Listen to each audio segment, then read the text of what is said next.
este mes de mayo vamos a dedicar el tesoro del archivo a la decoración de los documentos. Hemos escogido una selección de documentos que nos han parecido pues, muy bonitos, y son muy bonitos porque tienen dibujos, están ilustrados. Entonces, ¿por qué se hacían estos dibujos en los documentos? Pues eso dependía de de la persona que pedía hacer el documento. Entonces, cuanto más bonito, cuanto más decorado, más colorido fuera, pues se suponía que era mucho mejor, ¿vale? Tenía mucho más empaque que cualquier otro documento que no estuviera pues decorado de alguna manera. Estos dibujos, estas ilustraciones se denominan miniaturas, pero no corresponde al tamaño del dibujo, sino que se debe a que el componente de la tinta es el minio, que es un óxido, ¿vale? De color rojizo o anaranjado. Actualmente ahora se llama miniatura a todos los dibujos pequeños, porque ha derivado de estas ilustraciones. De hecho, a partir del siglo XVI se hacían miniaturas, dibujos pequeñitos que se incrustaban en los medallones o en los anillos. Vale, para hacer la decoración, el ilustrador, que era la persona que se dedicaba a decorar, pues tenía que cobrar por su trabajo. Entonces el destinatario del documento pagaba en función de lo que quería. Si quería un documento muy vistoso, muy decorado, pues tenía que pagar más. Si por el contrario el destinatario pues no tenía mucho poder económico y quería simplemente un documento que no tuviera muchas florituras, pues pagaba menos, ¿vale? Entonces un documento que tenga muchas florituras, mucha ilustración, mucho colorido, eso costaba mucho más dinero.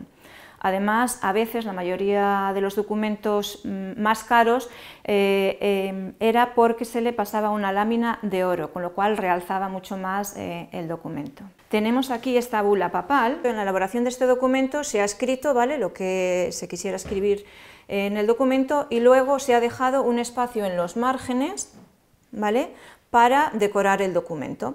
Este documento empezó a decorarse, como vemos, se rellenó las letras, se hizo las florituras y se paró. Este documento tenía prisa por salir, entonces lo que importaba era el texto, no la decoración. Entonces, por eso quedó a medias, ¿vale? También se utiliza en la decoración, en este documento, una mano. Esta mano, este índice, indica que aquí empieza el meollo del documento, que lo anterior es parrafada. Este diploma es un duplicado de un título de un estudiante pues que lo ha perdido, y entonces ha ido al notario y le ha dicho que necesita un duplicado, una copia una reproducción de su título. Entonces han puesto el título, ¿vale?, y lo que el destinatario ha querido destacar lo han puesto en color. Entonces, ¿qué destaca? Las iniciales del documento, cómo empieza, su nombre, ¿vale?, y la titulación. Y luego, además, pues ha hecho en los márgenes pues otra decoración. Esta decoración es muy parca, ¿vale? Y aquí tenemos otro ejemplo que demuestra lo que estoy diciendo, en cuestión de que yo quiero que me hagas un documento y solo quiero pagar esto, o quiero pagar más. Entonces, tenemos tres ejemplos de un mismo documento, ¿vale? Este está hecho solo en blanco y negro, ¿vale?, y solo tenemos resaltado la letra inicial, ¿vale?, y ha pagado lo que fuera. Posteriormente es una confirmación de este mismo documento, lo tenemos en estos dos ejemplos. Son muchos más vistosos que el primero, ¿vale?, tienen más colorido y resaltan más, pero es el mismo documento. Por el primero han pagado menos y por esto el segundo y el tercero más. Este seguro que pagó más porque es el más bonito, es el que más resalta. En cuanto a que algunos terminaban con una lámina de oro, tenemos aquí un ejemplo. Está hecho en piel y terminado en oro, y se ve aquí sobre todo en las hojas.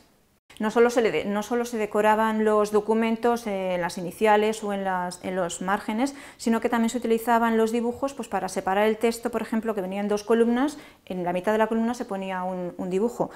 Eso va evolucionando y, por ejemplo, luego dedicaba la decoración de los libros a hojas enteras. Por ejemplo, este, que es un escudo familiar, ¿vale?, o aquí. Aquí tenemos el ejemplo de cuando escribían en dos columnas la separación con un dibujo. O había quienes utilizaban las tapas de los libros, de los documentos, pues también para darle un tipo de decoración. La decoración va evolucionando en los documentos y deriva en otro tipo de decoración. Y hablamos del papel timbrado. El papel timbrado no es más que un impuesto, ¿vale?, que utilizaba el Estado para recaudar dinero. Aparecía una cruz, impreso lo que valía este tipo de papel, ¿vale?, y el sello. Este tipo de papel lo hacía la Fábrica Nacional de Calcografía, ¿vale?, y esto aparece en 1640 con el conde duque de Olivares para financiar la revuelta que hubo en Cataluña.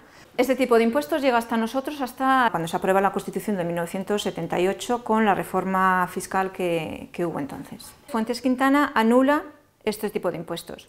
Actualmente, ahora, para presentar cualquier documento oficial no se necesita pagar ningún tipo de impuestos ni pólizas. Como siempre, estos documentos se pueden visitar todos los días de lunes a viernes de 9 a 2:30 en el Archivo Histórico Provincial.